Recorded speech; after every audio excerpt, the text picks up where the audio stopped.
আমি ওখানে ২ ঘন্টা যখন হয়ে গেল, তখন আমার মনে হয়েছে আসলে এটা টু মাচ, আমি আর অপেক্ষা করব না, আমি ব্যাক করব। তারপর আমি আসলে আমার পাসপোর্ট ফেরত চাইলাম।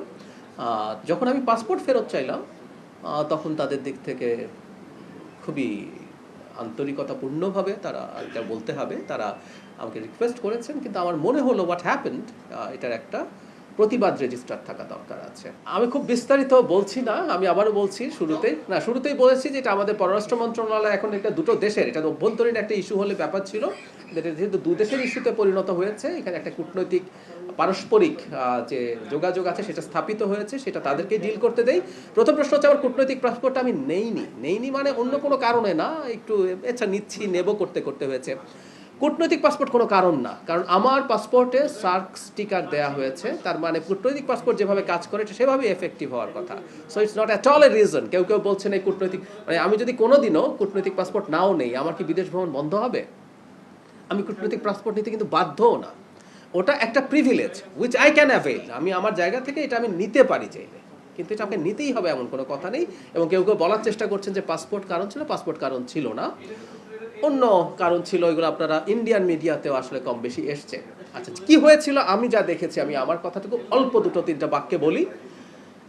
আমার তো একটা ডেলিগেটকে লিড করছে, আমার সাথে আরও মানুষজন ছিলেন, তারা তাদের ইমিগ্রেশন পার করে চলে গেলেন। আমার ইমিগ্রেশন যখন শুরু হলো, আমি মুহূর্তেই বুঝতে পারলাম তারা দেরি করছেন, তাদের সময় লাগছে।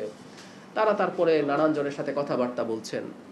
আমাদের হাই কমিশনার প্রথম থেকে আমার সাথে ওখানে ছিলেন, এটা সবচেয়ে জরুরি কথা। আমাদের হাই কমিশনার সম্পর্কেও অনেক কথাবার্তা বলা হয় যে তার দুর্বলতা গাফিলতি কিছু ছিল কি না। আমি এখানে স্পষ্টভাবে বলছি, আমি ওখানে ল্যান্ড করার পর থেকে শেষে আমি ইন্ডিয়ান টাইম রাত 12:30টায় একটা ফ্লাইটে কলম্বো হয়ে ঢাকায় ফিরেছি, কারণ আমি চাইনি ভারতের ইমিগ্রেশন ক্রস করব। সেই জন্য আমারও বেশ কিছু ঝুট ঝামেলা হয়েছে। পুরো সময়টা হাই কমিশনার পাশে ছিলেন, তিনি তার জায়গা থেকে সলভ করার চেষ্টা করেছেন বিভিন্ন জায়গায় ফোন করে। সমস্যা কি হয়েছে আমি নিজের মুখে বলছি না, এটা পত্র, বিশেষ করে ইন্ডিয়ান মিডিয়াতে এটা যথেষ্টই এসছে। তারা তাদের সোর্স থেকে তাদের খবর টবর দিয়েছেন, কিন্তু 2 ঘন্টার মাথায় আমি ডিসাইড করেছি যে ইটস টু মাচ, আমি আসলে আর ঢুকবো না। এবং এই সময়টাও যে আমি এই রাষ্ট্রের, আমি আবারও বলছি ব্যক্তি না, আমি একটা এই রাষ্ট্রের একটা পদে আছি, সেই পদের প্রতি যে সৌজন্য সেটা ল্যাক করেছে বলে আমার মনে হয়েছে। সেই কারণে আমি এই সিদ্ধান্তটা নিয়েছি। এবং সেটা কেন কি হয়েছে সেটার কারণ আপনারা সম্ভবত ইন্ডিয়ান মিডিয়াতে বা বাংলাদেশের অনেক মিডিয়াতেও এসছে, সেটা পাবেন। আমি আসলে আর খুব বিস্তারিত বলছি না। না, আর কিছু বলবো না। আমি যা দেখেছি, আমি ডিসিশন কেন নিয়েছি আমি সেটা জানালাম, যে আমার মনে হয়েছে আমি ওখানে ২ ঘন্টা যখন হয়ে গেল, তখন আমার মনে হয়েছে আসলে এটা টু মাচ, আমি আর অপেক্ষা করব না, আমি ব্যাক করব। তারপর আমি আসলে আমার পাসপোর্ট ফেরত চাইলাম। যখন আমি পাসপোর্ট ফেরত চাইলাম, তখন তাদের দিক থেকে খুবই আন্তরিকতাপূর্ণভাবে তারা, এটা বলতে হবে, তারা আমাকে রিকোয়েস্ট করেছেন। কিন্তু আমার মনে হলো হোয়াট হ্যাপেন্ড, এটার একটা প্রতিবাদ রেজিস্টার থাকা দরকার আছে। সেই কারণে আমি আসলে, হ্যাঁ, অনেকে বলছেন যে আমাকে দেওয়াই হবে না, তারা একটা সময় চেয়েছেন, এটা ফ্যাক্ট। এটা দেখবেন যে বিভিন্ন মিডিয়াতে ওভাবেই এসছে, কারণ ওখানে অনেক মানুষ প্রেজেন্ট ছিলেন, তারা একটা পর্যায়ে চেয়েছেন। কিন্তু আমার মনে হয়েছে যা হয়েছে তার একটা প্রতিবাদ রেজিস্টার থাকুক। আবারও বলছি, এটা কোনো শত্রুতার বিষয় না, এটা হচ্ছে একটা মেসেজ।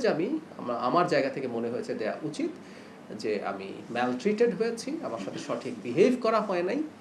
কারণ আমি যখন যাব, এই তথ্য জানানো হয়েছিল। আমাকে নিয়ে যদি কোনো সমস্যা থেকে থাকে, সেই সমস্যা তারা সমাধান করা অথবা অবজেকশন আগে দেয়া, এরকম কিছু হলেই হয়তো হতো। কিন্তু না, যেটা ঘটলো সেই কারণেই এটা ওভাবেই করা হয়েছে। আমি যা দেখেছি, আমি আমার দিক থেকে, আমি তার ভেতরে কি হচ্ছে, কেন হচ্ছে, এগুলো তার আমি বুঝতে পারছি না। আমি যেটা দেখেছি, আমাকে দেরি করানো হচ্ছে, আমাকে যেভাবে রাখা হয়েছে, বসানো হয়েছে, সেটা আমার কাছে সঠিক মনে হয়নি।